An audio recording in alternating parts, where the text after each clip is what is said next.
Welcome to the Evening Gamer. I'm Taylor. And I'm Guy. And I'm Andrew.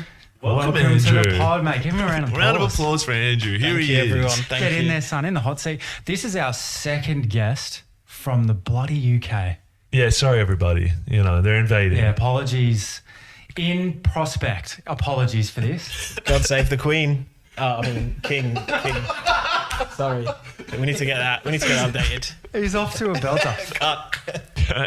Anyway, so this week, Andrew, we've got him on the pod. Andrew, do you want to introduce yourself? Why have we got you on the pod? Absolutely. So I'm Andrew. I'm a long-time WoW player. I've been playing WoW World of Warcraft for, since it pretty much launched. In 2004. The original in 2004. Really? I was pretty OG early player. to the party, OG. Spent a lot of years, wasted a lot of time. You know, my dad's like, you're wasting all this time. And I'm like, look at me now. You know, I'm still level 60, still hustling. I never regret how much time I waste gaming. I looked at my time play log on RuneScape. I started this game in May. I'm already up to 15 days. Wow. Okay. Yeah, So fair. we're very topical on the MMOs. Yeah, I mean, true. I mean, I know that's one of your talking points later on, Andrew, so we'll get to it eventually. But usually when we get a guest on, we ask a few questions just to set the scene, so to speak. So what is your first game you ever played? So my gaming journey started, I suppose many people similar age, you know, flashback to when Ollie was here is very similar. Nintendo 64, you know, Nice. back in the late 90s. I had Turok, Dinosaur Hunter, Extreme G, the original GoldenEye, you know, blowing that's good. Nice. the cartridges out, making sure it all worked. You know, that was pretty much where my gaming journey began. And it's just I progressed appreciate from there. that long-winded story for just the first game you ever played. I love Set the hearing. scene. I Set the also scene. love hearing about everyone's first game on the 64 because it was different for everyone. Yeah, true. Also, if you are listening, can you fucking engage with me on trivia, please? Because the character I did in the latest riddle was from a Nintendo 64 game, Super Smash Brothers, and the engagement was low. Bit of disappointment all around, to be fair. And also, can we just forget that we have a guest for a second? I want to bitch about something. So I went to the movies the other week, and how annoying is this? I went to see the new Conjuring. Have you seen it? I've not seen the new Conjuring. It's actually not too bad, but it was because it's only been out for a couple of weeks, right? And you know when you really want to see a new movie, but you run the risk of the fucking theater being really packed out. Yeah. And you're like, oh, I'd prefer it if it wasn't full. Anyway, we made a huge blunder. Went on a Friday night, like 6 p.m. Group of teenagers down the front. Where is your patience threshold for talking in cinema? For talking in the cinema? Like, how quickly do you tell someone to shut the fuck up? It's pretty low, you know, but I mean, there's a point where I'll just throw popcorn, to be honest. Man, pet peeve of mine. 10 minutes into the movie, I was throwing shut the fuck ups down the front. What I would It do. was like I couldn't. It takes you. It's not like when you're watching in a room, people talking Mate, around good you. you conjuring up the confidence There for you go. that. Yeah, anyway, Dude, I think what I would do is just say nothing the whole time, leave. Well, and aren't then you usually the one talking? fire up a strongly worded email to management Oh, okay. to let Get a them know refund. I was displeased with the service. Can you get the bus boy in here and tell him to shut up? see, the problem was as well. I couldn't throw popcorn; they were too far down the front. It would have just hit innocent people. Just go Maltesers. in the middle. M&M's. Oh, Maltesers do damage though. Walk out of the cinema, go buy it from the candy shop, and then come back in and that's toss it. actually also, when did theatre chocolate and stuff become like $20? It's a extortion. pop? It's extortion. Insane. We Yeah. went up, paid for the movie, and at the front, I pulled out like a $5 to pay for the Coke, and she was like, "That's $11." I was like, fucking excuse me." I know. For a bit of Pepsi syrup. Anyway, Andrew, welcome to the pod. Thanks, all the way guys. from the UK. He's we gone briefed him off on. script I already. have. I've gone rogue. I've had a hell of a day at work. We briefed him on to not mention anyone that's recently died, and that's the first thing he did. Long live the Queen. Oh yeah, that was yeah. that was. I was that really a wondering where you curveball were there. going with that. That was risky. Andrew, so back to you. What is your favourite game of all time? Oh, but my favorite game of all time would have to be WoW. Really? Like I say, I've been playing it for so long. I enjoy it. It's, I mean, we'll get into all the reasons I love it, but I mean, there's a few honourable mentions. You know, I play a lot of Madden, EA games. We can get into EA a bit later for sure. See, I used to play a lot of the FIFAs. I walked away from EA because of their cash grabs. It got ridiculous. Did you ever play like any of the FIFAs? Well, feel it's like all we've- the same, right? All the game models are exactly the same across the board. I think the difference is the Ultimate Team, right? Yeah. When they brought in the Ultimate Team, and again, another preview for topics potentially later, but the cash grab in Ultimate Team now, where when you load up Madden 25, the first thing you're met with is the Ultimate Team. Yeah. Now, I only play franchise, so there is no of those elements in the franchise mode, but I don't like EA. So favorite game of all time, WoW. Guys giving me death stares trying to stay on agenda here. Well, I'm just veering into the topic he's going to talk about later, and then I'm thinking to myself, God, are we here to talk about FIFA or WoW? But we'll save it for another episode. It is interesting for sporting games to get an honourable mention, though. I feel like sporting games are good. They give me a lot of joy. Like, I like playing the F1 games as well.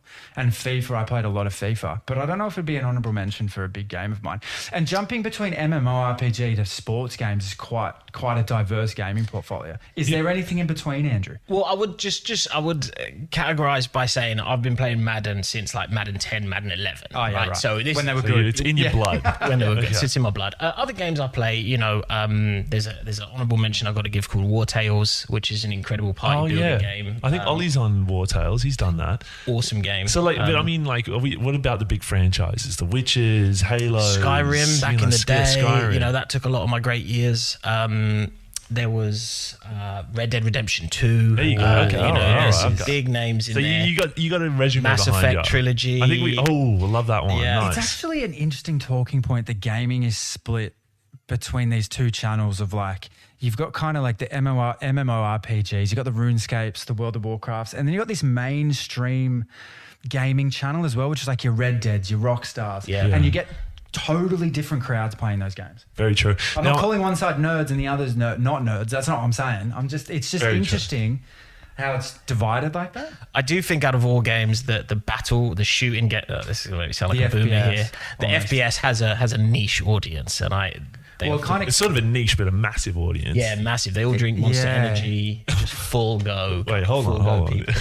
No, Let's. We got Also, you know what it did? It nailed the online component. That's the thing about did. FPSs. It It did. brought a lot of loot boxes. It brought a lot of bros. Like you Yeah. could have a group of friends, and when you're at home, you gamed FPS together. Yeah. Because of the Yeah. online component's huge.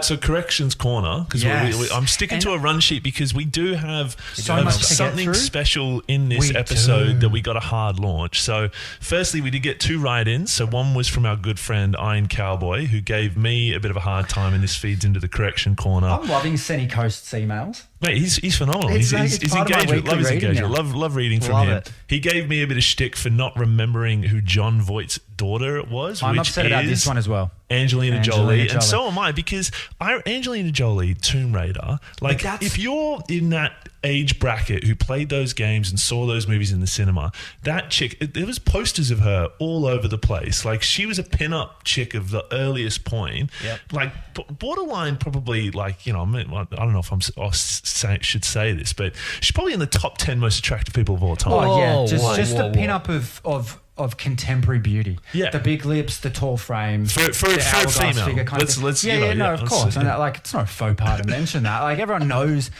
Everyone knows. there's a and like it's the same thing with the old mate that played Aquaman. Like he's the What's pin-up. his name? Here we go. The New Jason Zealand guy. Momoa. That's the one. There's the amount of listeners of ours. My brother said this to me. He listens to the pod, and every time we stumble over somebody's name, he's in the car and he's like, "It's Jason Momoa. Come on, like get I it had right." a workmate say the same thing to me today. He's like, "How'd you fuck up Angelina Jolie?" I was like, "I don't know." Oh, Do you know it's what terrible. it was? It was because you had me on that kind of thought train of thinking about like Resident Evils, but we Yes. had mentioned Tomb Raider before. Yeah. Had you just said the girl that played Tomb Raider, I probably would have gotten it. Mila See, this is the Djokovic? problem. What We was it? lead each other astray. Yeah, okay, we're doing it right now. All right, and then the other write-in we had was from Shane, a good friend Shane, who we've been in a fair bit of correspondence with recently, and we'll talk more about Shane a little bit later on, or actually not that later on.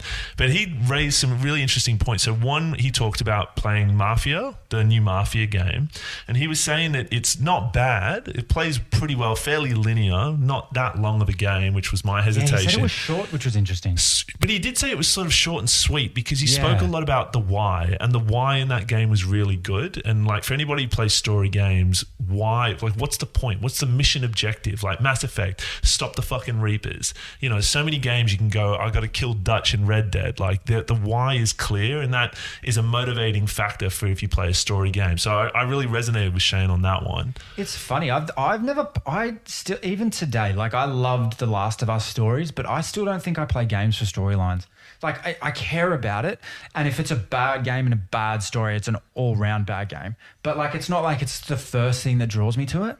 Like I'm playing Lies of P DLC Overture, and I'm not that invested in the storyline. It's good, but I prefer the character arcs more than the actual overriding story. I hear. I mean, but and you are so, and I don't know if it's because you're a movie pass. Like you're such a movie it buff. probably is exactly why, and this is why we rate it as we do. That's it.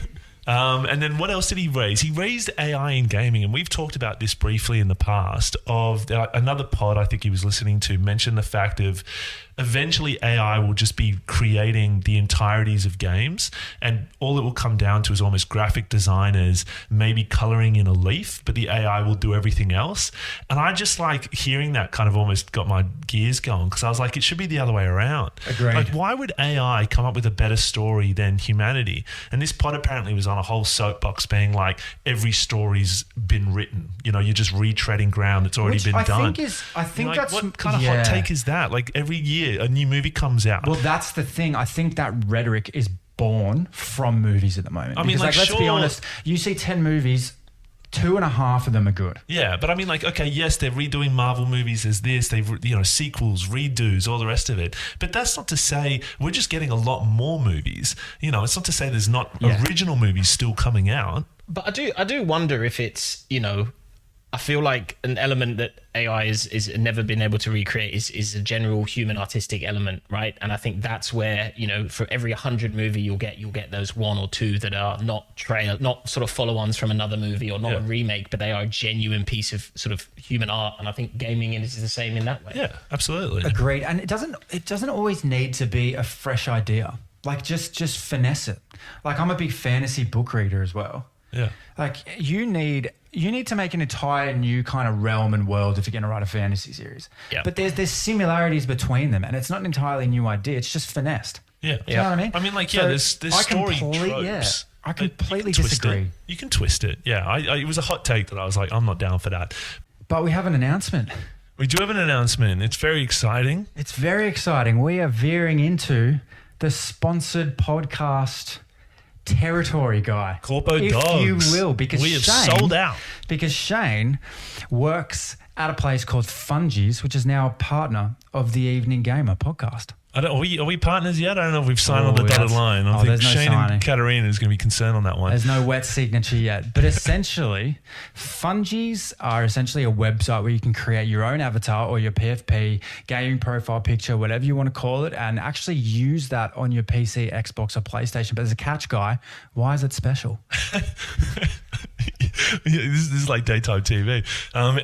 Everyone is designed by a real artist and not AI. So 50% of the profits go straight back to them. Fantastic initiative.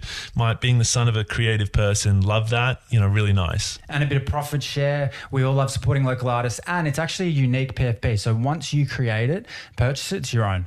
Yeah. Indefinitely. Now, our friends actually have a stall down in the Melbourne International Games Week.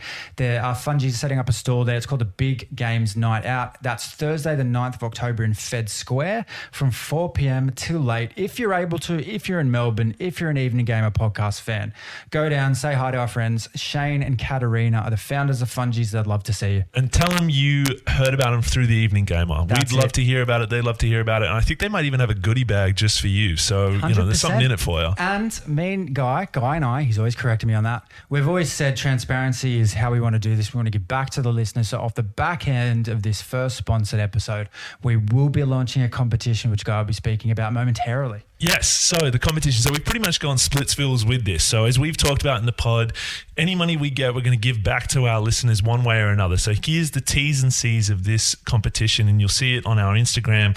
Andrew, sorry, you're just going to have to listen through this. And you can't compete, actually. Sorry, mate, you're out of the running. How do I win this? So the way it works is it's a trivia question from a previous episode of ours. So just go back, have a listen through previous episodes, and the piece of trivia, or the trivia question is, what game did Guy and his brother never return to a video rental shop that may have caused it to go under? That's the question. I won't tell you what episode or what minute it's from, but the first person to write to us on Instagram or email will send you $100. That's it. This is it's the Great Australian Race in Podcasting. It's first in, best serve. Yeah, sponsored by Fungies. And that's it. Beautiful. So now, I was about to read the answer. Imagine that. I love the idea of having a trivia question or a riddle where they have to go back and listen. So yeah, get in there, have a listen, go back through the backlog. First one in gets a prize. yeah, done. Now, Andrew, back over to you. I forgot you there. So That's right. we are here to talk about WoW, but you've got a soapbox. You want to talk about the current state of gaming in 2025. Is it good? Is it bad? What's up with it? Well, look, I thought, guy said to me, bring some topics to talk about, and I thought, as a gamer who's been doing it for a long time, it's good to sit back and just see where we are at the moment. Someone who's played a different sets of games, as I've said, there's a lot of stuff out there. There's a lot of content. There's a lot of different ways you can engage, whether that be PC gaming. I used to be a massive PC gamer, but I've sort of moved away from that now because I like my big comfy couch. There's just a lot out there at the moment, and I thought it might be a good topic to just sort of talk about. Yeah, it sounds good. Well, And, is it good? Is the state of gaming good? Are you happy? Are what you are your sad? What are thoughts? we missing? You're in the hot seat. You're in the jacuzzi with Guy and Taylor. Here at the I don't want to get on my soapbox about the corporate. That's why you're on a pod. The corporate, overreach and the state of big data farming and all that sort of stuff. But I think it's in a really interesting place, and I think the way that money has been pumped into this industry at a ridiculous rate. Early days it was always you're sort of nerd that was sitting in the back room gaming, and now if you're not gaming, you're kind of a nerd, What the I fuck do you do suppose. with your spare time? Exactly. And I just think it isn't a place where I wonder if the community is sort of put up with a lot of what is sort of distributed out. You look at all the failed projects that have never made it to, things we've been waiting on for years and years and years. You guys talked about delays in Ollie's episode, and Yeah. where are we as the consumer, I guess? Yeah, it's such a topical point for us as well. And you've got here currency in games and everything like that. And for us, we've spoken about the different cosmetics and the cash grab, as you said, the corporate overreach. And I think also the demographics change. Like gaming, as you said, has grown. It's not just like parents buy these things for their kids now at a fucking young age, man. I was at a pub the other week and having lunch with my family, and across from us to the right was a young family, and they had 2 young kids just with iPads in their faces. And I just think that you might even think, oh, that's not really gaming. It's like, but it is. It's digital interaction. You can have a lot of games on iPads, and it's the corporate overreach, especially it's almost predatory, isn't it? Like if the iPad has a credit card, all the kid has to do essentially is know the passcode. Yeah. And I mean, it's Pandora's box in terms of all these things. So in Europe, they've talked about bringing laws in to prohibit game gambling and loot boxes to try and encourage kids to gamble into it. So there is now legislation coming in to try and prevent that kind of action and incepting young kids' minds and ripping money from them. But I mean, there's obviously 2 sides we could approach the question of going the corporate greed element of it, which, Andrew's referring to there, and some of his other talking points I think we'll come back to. But in terms of the games coming out, and what the consumer is consuming, I would say that the gaming state of play at the moment, it's in a renaissance. Post-COVID, we're now in a place of going, this year's Game of the Year award is going to be one of the most tightly run game years ever. With the vast numbers of coming up. I think I saw a clip the other day from Game Ranks that was going, there's probably 10 or 11 games that could even be nominated, let alone probably 6 that should win it in any other year. So I think we're in a fantastic place. And we spoke about it, T, of going, 2024, we felt there wasn't any big ones. Scraping the barrel in 2024, But I think we were also gearing up for a big 2025, and obviously there's been a huge delay as to what GTA that was going to come out this year. But we you're were, right, there's still three and a half months left. But they do close it out come November. And one thing we spoke about previously was when GTA got delayed, we made a joke about other gaming developers probably celebrating that because it gave a window. There's now a bunch of articles that came out, I can't remember which game it is, being literally developers were celebrating as we predicted because it got delayed. Yeah, I'm trying to remember which game it was, and I won't do it to our listeners of pandering on about trying to remember something in the depths of my cerebellum. But yeah, it's been. There's also look, 2025 hasn't been without its dramas. There's been a couple of, I know Discord. that What was it? What was Concord? Concord was probably up there as one of the big ones. Subnautica didn't do right by their devs. GTA obviously got delayed. A few games that have come out this year haven't hit the mark, but all in all, you put 2024 and 2025 side by side and it's chalk and cheese. And you're absolutely right. It's almost like a resurgence after COVID. But what I feel, and I've been caught up in this multiple times myself, is the hype wagon, right? If you look at a game before it's launched, how much marketing is being pumped into it, how much hype there is around a game. I think a lot of games can be made or broken before they've even released based on the hype, and if they don't capture that wave at the time, it tends to be they're games that kind of go a lot more under the radar for a few years, even though they might be great games, but you don't get that title recognition until you're 3-4 years into it, Yeah, and we spoke about that in the last episode, talking about some of those games that at launch probably stumbled a bit. But I mean, it is an interesting talking point around the marketing of games, because Concord, they barely marketed it. And then you look at something like Expedition 33, which sort of didn't really get a lot of marketing either, but yet captured gamers' hearts and minds, and almost word of mouth got to the point where it is at now. So it is interesting, the various manners in which you can market a game and the success that's born from it. Yeah, but I also think that in today's age, with the amount of information we have access to, I don't think a soft launch does any harm. Like, look at Expedition 33. That was very much a soft launch. Look at Apex. And that is arguably, I was about to mention Apex, but Expedition 33 is arguably going to be a game of the year. It'll definitely be a nomination. It might even go the whole way. I reckon it'll win it. I reckon it might. And part of that will be built into the fact that there wasn't corporate overreach. There wasn't this huge marketing, go-to-market fucking bunch advertisement. of ex-Ubisoft developers. Yeah, you know what I mean? It was a soft launch and a good product. And what I'm saying with the whole access to information is it doesn't take a lot for you to find a game anymore. You don't physically need to make the trip to the store. You can just browse it online.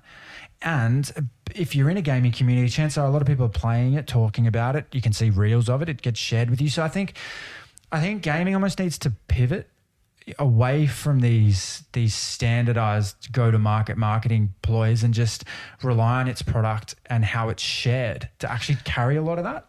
But I do think, because gaming now is such a massive industry and because there is so much money behind it all, like, I don't think studios can afford to wait, if you know what I mean. Like, they need to capture that wave in order to get that initial investment, and then in order to, and I know it's not business. It just depends on if the game company is wanting return on investment quickly, because Sony obviously with Concord saw they hadn't captured hearts and minds. They knew they were in a competitive market, so they just gave up on it. Yeah. Whereas then you look at, some other games that, like the Cyberpunks, they pumped marketing like crazy, or No Man's Sky, perfect example. Eventually they land the plane, But I think a one that caught me hook, line and sinker, and I still get annoyed at this day, is the hype for Starfield.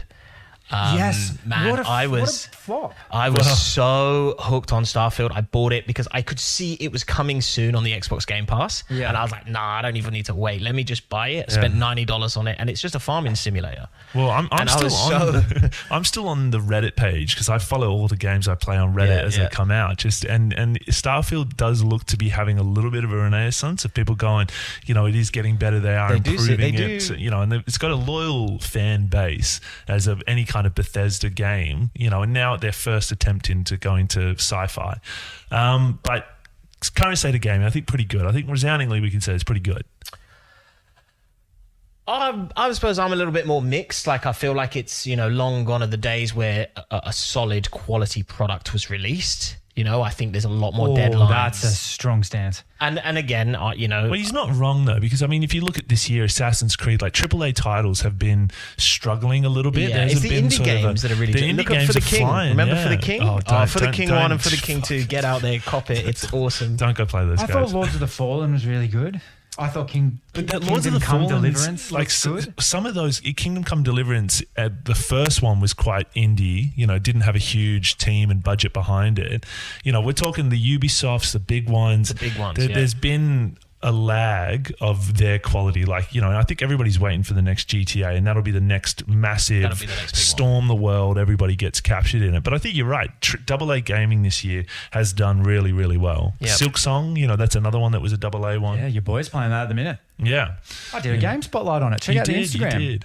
There you go. So, all right, Andrew, your next topic on the run sheet, live service model of gaming. Yeah, I suppose. I mean, it just ties into what we were talking about before. You know, it's this kind of, and you know, again, this is sort of the boomer in me. You know, I've kind of watched gaming go from cartridge into a console. You know, then we went to the discs. You know, I remember having a jailbroken PS2 back in the day, so I was getting all my burnt games off of the computer and things like that. Now to where they're at the stages where some of the new console releases don't even have, CD trays anymore. Like it's all just completely online. Digital service, yeah. Digital all service. of my consoles now, I say consoles, all of my gaming stations, for lack of a better term, are cloud-based online. And you know what's really funny is that I don't actually use any physical media. Despite the fact that I'm like, I miss having a gaming shelf where you'd go and pick something, I remember one of the most highly anticipated moments in my gaming career is when I've got the 6-disc tray of World of Warcraft and I'm installing it disc by disc. Yeah. And then it had to do the download after you'd done the installs. And obviously things move, things progress, but, it's just, I suppose like most physical media, it's kind of gone with the wind a little bit now, isn't it? And it's all online. See, like I always think about this with books as well. I refuse to go to a Kindle. Yeah. I'll always be a book guy, a fucking hard case book guy, fully in Starbucks. And I just refuse. I don't know. I don't know. It's kind of like there's some things that should remain analog. Yeah. You know what I mean? Yeah. I think books are one of them. And I think it just takes a love of reading if you read on a Kindle. Well, nothing against it. I get it. People read more than me and they probably don't want to buy 20 books a year. I get that. But it's just coming back to what you're saying. Everything being cloud-based, there's some things that are better. Like you go up to the shelf and you pull it off and you get... There's a couple of guys at work who I game with, and they're really into building retro rigs. So they build retro PCs with the TFT monitors and the full actual old school experience. And I mean, I would never do that, but power to them, power to yours. Yeah, if I had more time. Are you doing a shout out? Are you doing a shout out? Are you going to send them this pod? I don't. They know who they are. I don't want to give them. We just done a paid advertiser. I'm going to charge you $60. No. I'm being passive aggressive. But talk to us about WoW. That's why you're on the pod. Yeah. We don't want to do some misadvertisement. I'm keen to talk about WoW. I've never played it, but I have played a lot of other MMORPGs. All I know about WoW is the South Park episode they did on it. Well, I always use the quote all the time is, so what do we do now? Okay, now we can play the game, right? And that is what WoW is, right? It's one thing. So I suppose I've got to set the scene, right? Is World of Warcraft is in a really interesting place at the moment, depending on your perspective. So there's the retail version of the game, which has been, ongoing since 2004, right? So it's just been expansion after expansion. I have not really touched that version of the game probably since the release of Mists of Pandaria. Pandora, whatever. I don't know. Pandora's the bracelet. It's Pandaria. Is it Pandora? Come on, bro. You put me on there. I'm a specialist. There's going to be some WoW listeners going like you. So, and I was about to say, you're going to get some emails about this one. I can't remember the exact year that was released, but it was like, I don't know, 2014, 15 or whatever. And that was kind of the last time I really engaged with the retail version of the game. It's gone through a lot of iterations, and I actually tried to go back this year for... The War Within. Did not know what was going on. So when was the last time you play WoW all the time, don't you? So this is kind of what I'm coming back to. So that is the modern version of the game. I don't really necessarily play that, but in 2019 they re-released. This was when everybody's feeding off the nostalgia. They re-released the 2004 version of it's kind of like classic. What RuneScape did with old school RuneScape. Exactly. Yeah, I don't know which one came first because they were both pretty much. They were both almost the same year. Yeah, I'm pretty sure. And I've been playing the classic version of WoW up until it got to Mists of Pandaria again, and then I stopped again. And then recently I've been playing hardcore version of WoW, which is basically one life, you can't die. And, I think WoW's lore is the journey from 1 to 60 is known as a brutal journey. OSRS has Iron Man, the same thing. It's almost like your roguelite of your permadeath, if you will. Exactly. So what's the appeal to WoW then? Well, before we get on to the appeal, I do want to touch on, we need to actually have a podcast moment of silence for me because I recently lost my level 58 level character on hardcore. I died. It was entirely my own fault, right? And I killed 3 other people. So if you're He went listening down out there, I'm sorry. I knew what I was doing. I didn't expect that to happen. So I'm not sure if we can give you a minute of silence, but yeah, tell us the story. Where were you? What happened? I'm the tank. We're in a notorious dungeon called Blackrock Depths. I'm a paladin. You know, the light is with me. I'm purging this motherfucker. Right? I'm in this place and we're doing damage. We were in there for 2 hours. I'm sitting there sipping my coffee. I'm having a lovely morning. We run into this room. I've just got some hand grenades. I just threw this grenade across the room at a pack of mobs. They came towards me, which is what I anticipated, but what I didn't expect them to do is chain pull mobs inside rooms. All of a sudden, all of these rooms emptied with all of these mobs that were coming towards me. You've Leroy Jenkins. I've Leroy Jenkins everyone, and I literally messaged everybody as I ran around the corner, big ink, which means big incoming. And I just watched people die. I was freaking out. I didn't know what was happening, and I got clapped as well. And we all went. Fuck. And what's really funny is there's a channel that announces the deaths onto the whole server, right? Yeah. So everybody's seen like many one servers person are there? die. So there's one. There's one main one that's for hardcore Can you jump players between only. worlds like you can in other MMOs? So once you die on hardcore, you get the option to move to a non-hardcore Gotcha. Okay, server. sorry, So I go haven't lost the character permanently. But So So it's what did announced on the what did the announcer so it's say? getting announced on the server, right? And I can see everybody chatting. There's like, 1 of 5 because it's a 5-man dungeon. So they're like 1 of 5 is gone. So like that's someone else, and they're just watching everybody die slowly, and the server's reacting in real time. Oh, I'm my there like, oh my god. You know what? Last time I caught up with you, you told me about the announcer and how you used to like laugh at other people. Bro, I getting love that murked channel. out. I always just do the dumbest stuff. Like there's a place, I don't know if I'm getting too in the weeds here, but there's a place called Ungoro Crater, which is a big sort of dinosaur zone. And you can see this guy's been killed by the dinosaur. And I'm like, he's been Jurassic Parked. It's fucking funny. Until it happens to you. And that's where it gets serious. Yeah, I mean, ain't no. Until it Yeah, happens. it's painful. Bro, honestly, I can't. It's been a journey coming back from that. That was a lot of hours. I've been playing that for about 4 or 5 months. Yeah, fuck. I've died in permadeath games, but I can't imagine what it's like to lose a profile on a massive Look, I know people I love are gonna listen to this. But I'm grieving. I reckon there'd be some. Shed a tear. It would take a second to get over, and I reckon there'd be a lot of people out there because I know WoW has been pretty massively played amidst the community. And I reckon there'd be a lot of listeners that if they don't play it now, they would have played it in the past. I was on YouTube today looking at how much they've upgraded their graphics and the world and everything, and I was reading through some comments, and it seems like a game people go back to. Yeah. Maybe with this re-release, if you will, of the old school version of it back in 2016. If you have a story of you dying like that on a send us a game permadeath, clip. Did you record it? It can be any game, any permadeath game that you were just livid about. It is different. You found hilarious. Fucking write in. I'd love to hear them. Because you're absolutely right. It's funny until it happens to you. And I feel that pain. Probably not to the same extent that you have, but I know what that's like. And I felt like the fact that I took people with me made it like it wasn't. Were they all around the same level as you? I got a Like message. 58, I got a 59? message. I got a message from one of them saying thanks for that. I'd be messaging as well. I got like no one was empathetic. Everyone was I was coughing so much abuse. I was getting so many messages by people on the server that I had to step away from my computer because I was like, oh no, can't. What'd you do? So the weekend had just started. What'd you do after that? Did you just go to a pub and cry? You just got locked in. Go again. Oh no! Did you start? How long did it take you? Okay. So this. You guys will laugh at this, right? So the culture is kind of lock and go again, right? But what happens is you end up chasing your losses, right? So I'm blasting through levels and I'm dying at a clip. I got that one character to level 58. Since I lost this level 58 when I texted You've had like 3 16s or something. and they've all died. Just dumb shit, because I'm like, I got to get back. I'm just chasing my loss hard. Yeah. But so I'm having a week off this week because I died this week. I died Monday morning. I'm actually a big fan of the week off. I had a week off game in the last couple of weeks as well. Just put it down. Just Do you think it's broken the spell, or are you going to be back in? Okay, so now let's get on to what I love about it. Okay, right, because it's I do think out of all games, it is very okay. So let me talk about my love of World of Warcraft, right? So, I remember.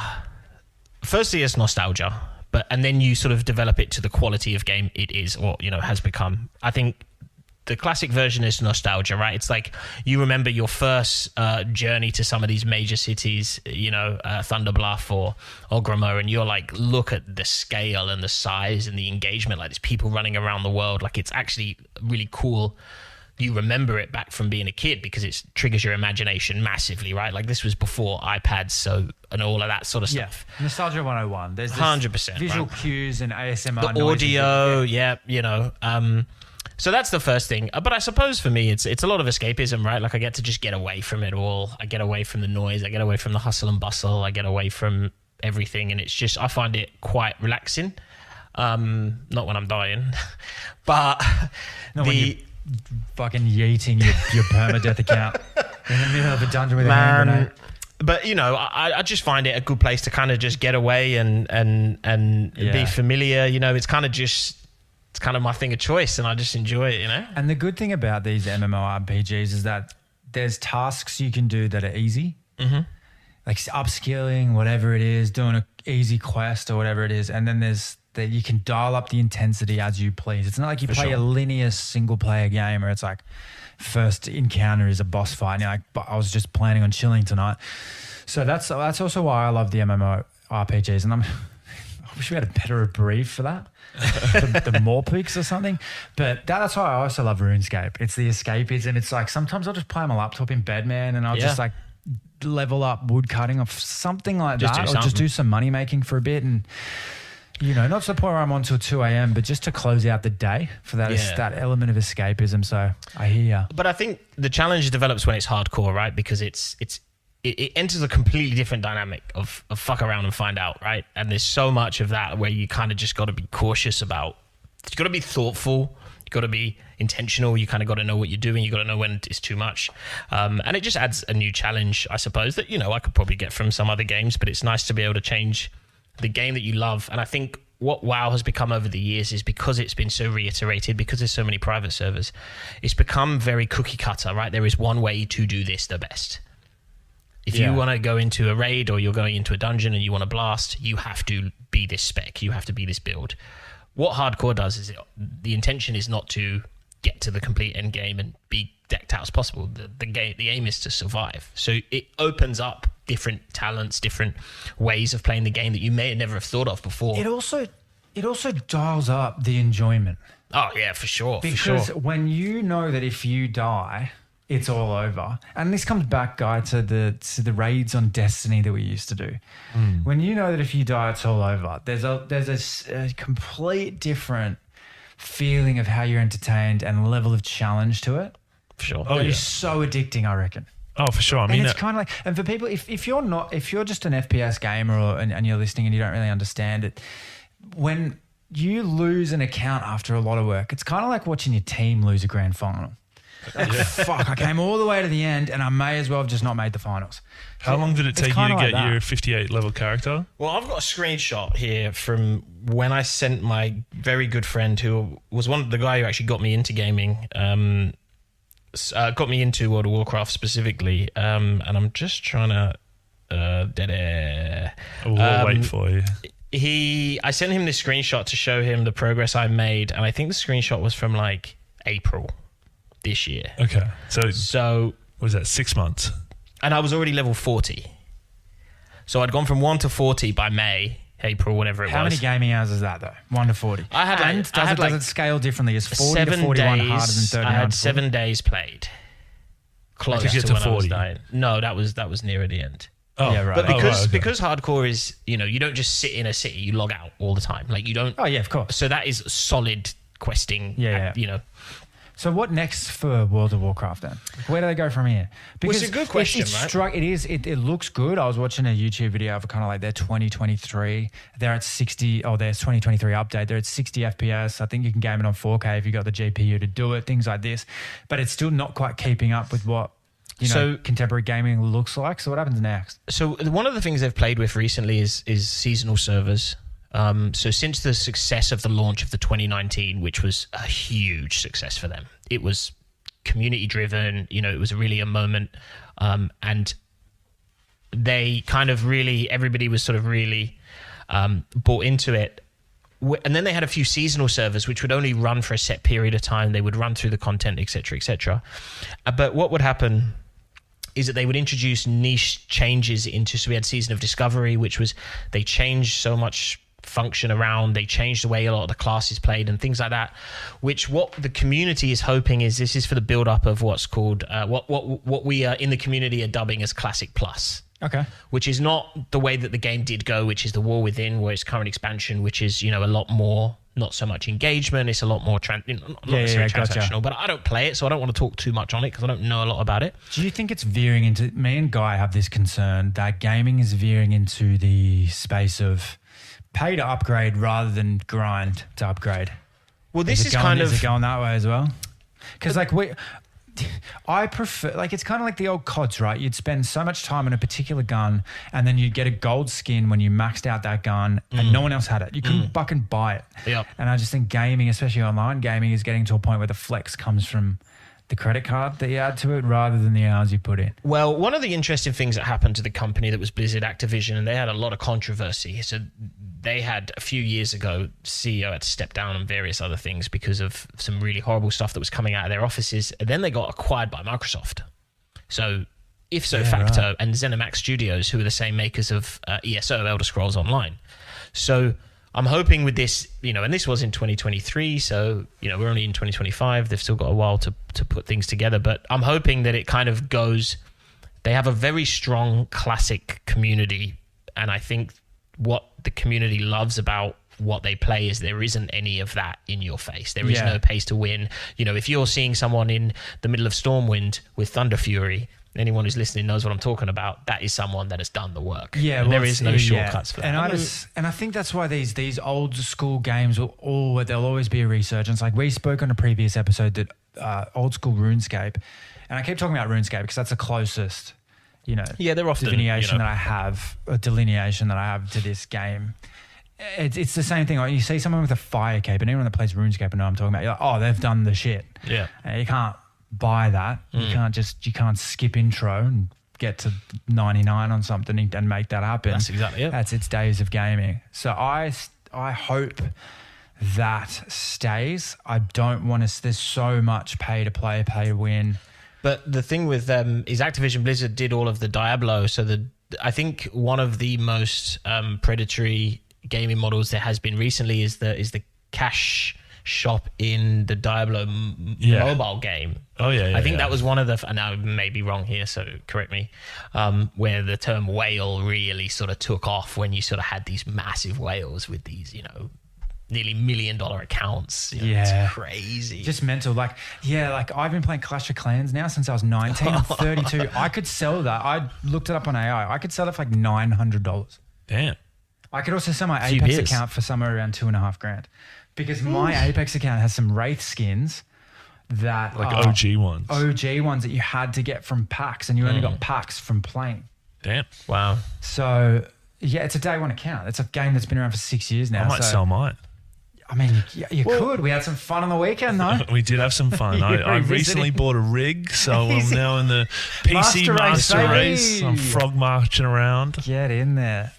No, but that's good. I hope WoW keeps going. It's a game I've always fantasized about playing, but there's always just been something else. Like Destiny filled the raids for me for a while, and then I played obviously old school RuneScape. Well, it was new school at the time. I started playing it when I was 8 years old in like 02 or something, whatever it was. And I don't know if I'll ever get around to playing WoW, but it's good to know there's a thriving community there. I think it does a lot for gaming. For sure. Gaming would be pretty empty without a few of these games. That's one of them. Like, it doesn't seem to be like losing steam at all. Like, what's the game player count? Because I think Blizzard have done a really interesting thing with their business model is you pay one subscription, you get access to all of these games. So you get access to the brand new versions of WoW, but you also get access to the hardcore servers, and you also get access to the like classic StarCraft servers as well. No, not other games, but the same. And then you also get Mists of Pandaria that's out now on the original sort of classic comeback. But as you can just see from me explaining, the community is so dispersed across all of these different variations of the same game. Yeah, and they do need to. And I'm hoping that's what we're hoping for this year is the announcement of Classic Plus, where we really get something that we can get behind again. How good. Right, it's in a good place. If you're looking forward to Classic Plus on World of Warcraft, right in. I'd love to hear more about World of Warcraft and why you play it, why people play it. Guy, have you ever considered playing it? Well, yeah, I mean, I spoke about playing it like for 2 weeks when I was a young lad, and like, you know, I think, what was I, like He's nine not a young lad anymore. Nine, no, certainly not. I was like maybe like 12 years old or something like that, and it was like the first. I went to the midnight release of the Burning Crusade. Yeah, Burning, the green one. Yep. Yeah, that's how I TBC. remember it. And so I played it for 2 weeks after that, and then you'll love this. I'm sure I've told you this, but I'm like, in game, somebody comes up to me and goes, yo, you know, they're level 60. If you give me your account, I'll fill you with the best gear. Gave over my password, didn't work after that, logged out, stole my account. Everyone's been scammed, man. I got scammed out of a $50 game card once. I wish I'd have put that on my list of things to talk about. I've got some hella scamming stories. bro. Right? Are you scamming or are you getting scammed? So, I wanted to mention this. There's a game I used to play before World of Warcraft. It was called Tibia, right? And it's a top-down. I think it's a top-down 2D MMORPG, right? It's from a German company, and it was the hardest set of lessons to learn as a child playing gaming for the first time. You know, the one I'll never forget is if you drag your bag and you put it on the bank, which they couldn't access because it was all square based, right? So there's two walls and you can't access. If you're there, they can't get to your bank. They'd say, put your bag on the bank, hold control and type duplicate. And the minute you hit Control L, it would log you out. They'd walk forward and steal all your stuff. I got caught by that a few times. Shit. So, You gotta be careful, though. It's gaming. It's gaming. I remember sometimes we used to be. This isn't really a scam, just a bit of a joke. When we were playing COD, and that you'd be through game chat in the lobby, and like you'd be playing like one of the, I've forgotten. I think it was like a mosh pit game, and there'd be like 20, 30 people in the lobby. On game chat, you'd be like, hey, anyone that wants to join a lobby to get up 10th prestige, click up BA, and it would kick you from and you just all of a sudden, after you sit like on the game chat, gone. you just see like 6 people leave. You're like, you idiots. And of course they have to like re-queue with their mates have to leave, get back in, party up. This is Xbox 360 kind of stuff, and it's just so funny. Not really a scam, but you just gotta love those little jokes that you play on each other's game. I miss Xbox 360 chat. That was where it was all happening before Discord. Oh, some of those games, man. Yeah. Talk about fucking childhood gaming. I could talk about that all night. ESO for a bit. Elder Scrolls Online. Spent a few years on that. That's tried a good as well. Yeah. Guy speaks very highly of it. Elder Scrolls Online. Yeah. I don't think I've ever played it. Skyrim and Elder Scrolls Online, or am I getting confused? No, I mean it's the MMORPG version of Skyrim, basically. Yeah, right. Yeah, but I don't know if there's anyone out there that's done story as well as Elder Scrolls Online. I think the way because it's all voice narration, whereas WoW it's all reading scripts. Because I mean that was the thing I was going to say about WoW is like if you're playing the old version that you've played in for the better part of fucking 20 years, you boomer, then like surely you'd be at a place of going, I've seen it all, I've been everywhere. You would think that, but I genuinely still find new stuff. I genuinely still find new things. I die to new things, because there's so many intricacies. It's such a deep, complex game that I am surprised myself that I still find new things to. But for me, it's the adventure part, right? Like you're going on an adventure. Every level 1 is like, what is out there? What can we, It just get out, sink our teeth into. Well, that's great. Thank you for joining the Evening Gamer podcast in the evening. Been great to have you. It's been emotional. Thanks, Andrew, for coming on. We will mourn your account. I stand with you in solidarity about your permadeath account. That sucks. I might get it made up into a avatar. Did you? That's not a bad idea. Do get an avatar. That would be made a way up to remember with him. the gaming company. Oh, fungies. There you go. Point out I'm doing a million things at once. Looking the wrong way. And have you got the game clip of you dying, though? Did you record that? Do you know, I actually didn't. But I know if you go on Hardcore Deaths on YouTube, it'll be there. Someone in that group will have posted it because they were pissed. It's just floating around on YouTube in perpetuity. And you just see this stupid pally just run in and throw a grenade and you'll be like... That's Andrew. You should have absolutely recorded that. That would have been hilarious. You know what? I work in IT. I'm such a flipping boomer. I don't even really have any of my recording software set up. I don't actually have any of that. All right. Yeah, fair enough. Anyway, so yes, do go see our friends at the Melbourne International Games Night. Thursday, 9th of October, Fed Square. They're there from 4 p.m. till late. They're called Fungi, Shane and Katarina. They'll be around to go say hi from the Evening Game podcast. If you listen today, thank you so much for bearing with us. There's a lot happening in the studio. We had sound things, cats all over the place. We had a dog at one point. It was all happening. But most importantly, Guy, don't be an NPC. Keep leveling up. Thanks, everyone. Stay locked in.